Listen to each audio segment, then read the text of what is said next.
What is the most paranormal story you know? Story 1. When I was a teen, my mother walked in my room, turned off my boombox, and walked out. Very strange, so I go after her to see what's up, and she's nowhere on the stairs. I look for her, and she's having a seizure in the kitchen. There was a decent-sized pool of blood from where she hit her head, too. No way she could have gotten there and bled that much, even if she sprinted. Wigged me out. So in the hospital, I tell her. She got really quiet for a bit, then told me she had no memory from that whole day, except from the floor she could see me standing at the kitchen entryway. Then I ran past myself into the kitchen. She has no other memory until waking up in the hospital a couple of days later. Decades later, I was dozing off in her hospice room. I thought I woke up to her by my chair, hand on my shoulder, telling me to take my dad to get some pie and coffee across the street. Then I actually woke up. It was so disorienting. I figured Dad needs food and some air, so I convinced him to go. When we walked back into hospice, her nurse came up and told us she had just passed. I think my mom wanted my dad out of there so she could go. Story 2. In my dad's childhood house, he used to see a woman dressed in white carrying a candelabra. As he grew up, he chalked it up to childhood imagination. Years later, he overheard a woman at his job describing a ghost she saw in her house. A woman dressed in white carrying a candelabra. He asked where she lived, and it was the same house he'd grown up in. Story 3. Okay, my cousin and I recalled this experience at her grandmom's house that I had blocked out of my mind. Her grandmom was bedridden at the time, and the only one living in the house. We were laying in bed watching a show. Bedroom door was cracked. We could hear her grandmom snoring lightly. Her room was only separated from ours by the bathroom. I get sick to my stomach thinking about this next part. We started hearing footsteps in the hall. We immediately thought her grandmom had gotten out of bed, but we still could hear her snoring. The footsteps were slow and heavy, then got closer. I was truly paralyzed with fear. My cousin sidestepped to the door and quickly closed it with a fully outstretched arm. When we told my aunt the next day, she said, "Yeah, imagine how I felt growing up there. They won't hurt you." We had heard stories of the house being haunted, but that was our only first-hand experience. Truly terrifying. Story 4. It was in my old apartment right before I moved out. My friends was staying over. I was on my phone ATM. She got up and left somewhere. With the corner of my eye, I saw her entering my room. When she came back, she asked me why did I wanted to scare her. I was confused because I never left the room. She told me she was washing hands and she saw someone standing behind her in the mirror, but when she turned around, no one was there. I asked her what was she doing in the room, and she told she wasn't there. Next day, another friend was staying over. She couldn't sleep all night and cried because someone was running around the apartment, laughing. My dog was growling at the door, and she heard an old lady crying. Thank God I slept like a baby and didn't have to witness that. The next night I was alone, and I could hear long nails tapping inside of the closet and heavy breathing. Yeah, thank God I moved away. Story 5. The most compelling paranormal experience I've ever had was when my older sister had visions of the future. 3 of us sisters were playing in the kitchen while my dad was away hunting. My older sister screamed suddenly, staring in shock. Younger sis and I asked what was wrong. She said she saw a massive whitish column moving toward her. Not like an apparition. She had a vivid peripheral hallucination, the way many often do. But this one was uniquely powerful. We kept playing. 10 minutes later, she screamed again. This time, she thought our dad had entered the room wearing an oddly greenish shirt. It was weird, and we made a point to cherish the spookiness of this evening. The next day, our dad was still away. My sisters were poking around in an old closet and found a large white sack.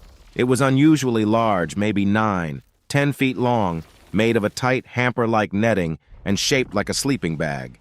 It was so bizarre, it spurred my younger sister to climb inside it and chase older sis around the house. They found me in the kitchen, where younger sis lunged toward both of us, still wearing the sack. We instantly noticed it was precisely the positioning of yesterday's hallucination, mysterious, massive, lunging white column in the same damn place. We lost our shit. We were already superstitious by the time our dad got home. When he walked in the room wearing an oddly greenish tee, we couldn't help but chuckle to each other. It was extremely strange, and served to fuel some pretty unhealthy delusions we were experiencing at the time, but those coincidences were so intense I will never forget. Story 5. As a high school/university student, I worked in a restaurant which was in an old Iron Masters mansion in the UK. The building itself is around 350 years old, and before it was a restaurant, it was retirement home complete with morgue in the always pitch-black attic. I worked there for about 4 years part-time, mostly, but full-time in the summer breaks. There would always be the feeling of never quite being alone, even if it was just me in the restaurant and a lone manager in the office. I would often hear floorboards creaking above, sounding like people walking over them, to the point I would go upstairs and investigate. In my peripheral vision, I often would catch the motion of someone turning the corner out of my sight, as if someone was walking away from me. Again, this was to the point where I would walk around the corner to ensure no customers or other staff members were there. The running joke between the staff was that the ghost was called Mary. If anyone reported anything strange, it was just brushed off as Old Mary again. One night, one of the managers organized a psychic evening. The night went as planned, and at the end, the psychic had a little Q&A. The organizing manager asked the psychic, "Do you get any vibes from this place?" The psychic replied there was an elderly lady rolling around, and her name was not Mary but Elizabeth. I was working on the bar that night with one of my friends, and the manager hurried over to us in an excited manner and said, "The psychic said the ghost name is not Mary but Elizabeth." When he said the name Elizabeth, all the power went out in the building. The only light was the emergency lighting for the fire exits and one of the Red Bull fridges, which was on a different circuit for some reason. We all stood there for about 10 seconds, silently frozen, and then the power came back on. We awkwardly laughed and then carried on. After that, I always ensured I corrected people when they blamed anything strange on Mary. To Elizabeth. Story 6. Witnessed this myself. My sister's cat was walking towards the door to go out of the living room. He suddenly stopped, arched his back, fur on end, and hissed at the empty doorway before walking around 3.5 walls of the room to go out the same doorway. In the same house, I once saw a 6-foot-tall man out the corner of my eye that I thought was my brother-in-law, when in fact he wasn't home, and it turned out I was alone. Also same house, a small girl ghost had been seen by multiple people, but not me, and was known to play with my nephew's toys. Story 7. Growing up there were constant strange activities in my house. Electronics would turn off and on, and footsteps would be heard in empty rooms. A few times when I was home alone, I heard voices. The worst, creepiest, was when I was a child and fixing dinner. I needed to get something from our upstairs hall pantry. I walked towards the stairs and froze. I don't know why, but I couldn't move. I was terrified. My dog came up to me, then looked towards the stairs and started growling and showing his teeth. He also pushed me back so he was in front of me, snapping at whatever was on the stairs. It was only my father and I home.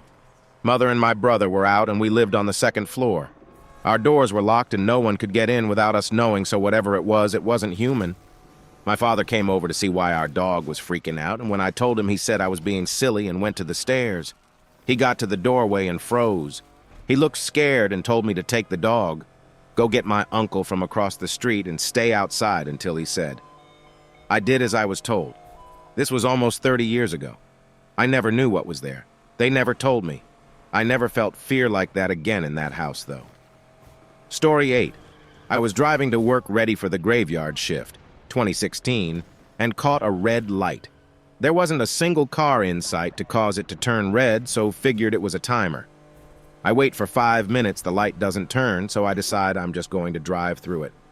As I'm moving, the light turns green and shines onto this black tar-covered alligator-looking thing crawling into the ditch. I watched it move quickly and leave a black trail in the road as it disappeared. I do not live in a state where alligators or crocodiles can live. It was bigger than either of those creatures and moved too fast for it to be on either. No, I wasn't tired. I slept all day, had my dinner before work too. Story 9. My childhood home didn't just have my grandma, my dog, and I living in it. There were 3 other beings in the house. One was an old man who has died in my house about 40 years earlier. Me and my grandma would hear him walking around sometimes in steel toe boots, and one time he actually started playing country music from the 50s on a laptop, that was closed and powered off. He only ever showed himself a couple of times, but never around me or my grandma, only to an aunt who had been staying in the basement. She one day asked if we had ever seen anything in the house, then told us she had seen an old man peek out at her from our laundry room. Apparently, he didn't look like he was evil, just kind of looking around to see who was there. There was a spirit that never really showed itself or said anything, but it would move things to weird places, throw things across rooms, lock doors, and would also slam doors. One day my dog was outside, but I heard something downstairs. Completely forgetting my dog was outside, I called down the stairs as I was worried he was getting into something as per usual. As I called down the stairs into the pitch-black basement, I heard a crystal-clear, low growl and kind of just ushered the dog to come upstairs by calling his name. He never came up. I was just going to go downstairs when I heard my dog howling in the front yard. No one was home, no TV was on, nothing. Safe to say I waited outside with my dog for my grandma to get home from work that day. Another one was a little girl. No one could ever see her but me. She only ever showed herself a couple of times, though. Once, when I was really young, she appeared behind my door, which was wide open. She was kneeling down, crying really hard. Of course, I freaked out. And when my grandma came rushing in, she was no longer there. Another time, she showed herself when I was in sleep paralysis. This time, I could only slowly move my eyes, which led to me seeing her knelt down in the corner of my room, crying. She once sent a picture from my phone of her white forehead and black hair. At the time, I had blonde hair and had not sent any picture of my forehead, and no one was home or had access to my social media. Sometimes me and my grandmother would hear her crying around the house, or she would throw some things sometimes. I had a feeling she was traumatized and died at a young age due to the way she had literally brought sadness into a room. I'm tearing up just thinking about it. I had also endured my fair amount of trauma in the home, so sometimes I felt connected to her, but almost too connected for my personal comfort. I began feeling the sadness she brought with her, and I think I may have gotten an attachment from it. I am of Aboriginal descent, and one day my grandmother decided she wanted to smudge my room because activity had gotten super bad in there, and it was always at least 7 degrees colder than the rest of the home. She immediately felt a coldness in the corner and asked if that's where the little girl had been crying, and she was right.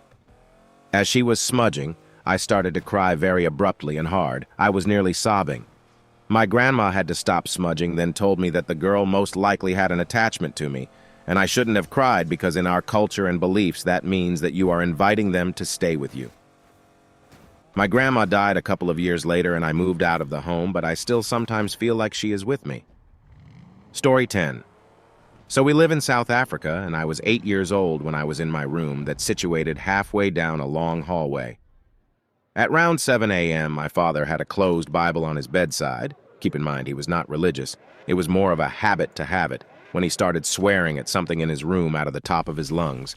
He jumped out of bed and grabbed a bat under the bed, and as he was aiming to hit whatever he saw there, I heard footsteps coming from his side of the hallway, running past my open door towards our kitchen, with my dad about 5 seconds behind it. And as he turned the corner into the kitchen, he came across an empty room. Confused and breathing heavy, he walked back up to my room to check on me, and he looked like the dead. He was in bed and the Bible flipping open on the bedside table, and as he turned around to check it, he saw a blurry figure tearing the Bible pages and ran towards the hallway when he confronted it, or tried. 2 days after that, I was sleeping in the room on the floor while watching TV, and felt something looking at me from the cabinet side. I proceeded to open my eyes. And there it was, the most undescribable figure with massive eyes against the cabinet looking at me. I could not move at all and tried to scream as my mother was on the bed napping too.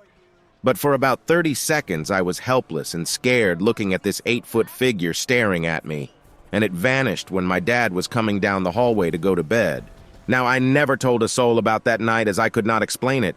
Now, years later in my late 30s, I can tell you the closest thing I can match up what I saw was, and you probably won't know what it looks like till you Google it, but it is a puppet used in a kids show called Woofles from Pumpkin Patch. Go Google that thing. Story 11. My apartment management did the same thing regarding to a man dying in a unit. I was about 10 at the time, and he was living in the unit beside the one I shared with my mother. We both smelt the smell of strong vomit in our bathroom and my mom's room. both rooms back onto his unit. So my mom talked to our neighbor, a lady who had been living in the building since it was built. And they decided to call the manager, who said she would come over right away to check it out, and called the local police, and the officer who showed up banged on the door and got no response. So he had the manager unlock the door, and he opened it. My mom said the smell was horrible as soon as the door opened, and the cop walked in and found him dead in his chair. He had been dead an entire weekend. I'm now 21 and live beneath my old apartment with my mother, and my neighbor, who lives in the apartment on the other side of the old apartment I lived in, heard, "I'm watching you," whispered to him from that apartment. We've had to tell a couple other tenants besides him that moved in, and that includes someone who moved into the one he died in. Story 12. My aunt and uncle in Japan lives in an apartment complex with mostly elderly residents. Think seniors community. So deaths due to age were a regular occurrence. The complex is said to be extremely haunted, to the point that people just accept seeing paranormal things as normal. Ghosts wandering the premise, things moving by themselves. My uncle invited a friend over one night to drink, and as it got late into the night, the friend decided it was time for him to go home. Being unfamiliar with the layout, there were two elevators. One elevator was for normal use, the other was for maintenance use, often to carry the bodies of the elderly deceased away. He was drunk and entered into that elevator. Suddenly, the elevator closed and the lights started turning on and off. The elevator would move extremely fast, up and down, never stopping at any floor. My uncle's friend was so freaked out by this as it went on and on for some period of time. He began to cry, got on his knees and begged the ghost to let him off, and he will. Never get in this elevator again. Just as he said that out loud, the elevator stops and the door opens. Story 13. Oh, my favorite one. My wife, some work colleagues, and I went to a haunted, abandoned horse farm where the original family were all murdered by the father. We went to this place too and played with a Ouija board. The demon that came to the board wanted us to play in the DIE room. It was called this because someone spray painted dye all over the walls. We went to the neighboring room, roof caving in, walls had holes so big you can walk through. Floor had the tiles coming up and twisted to shit. I leaned against the wall because I didn't like how the ceiling was caving. Already spooked. New place. Being religious and terrified. Not at all a thrill ride. Something grabs me on the ass like a handful of cheek grabbing. Panic. Return to original room with board. Everyone is on it. Asked, said demon, "Was that you who grabbed me?" It replies, "Yes, weak and afraid. Worst night.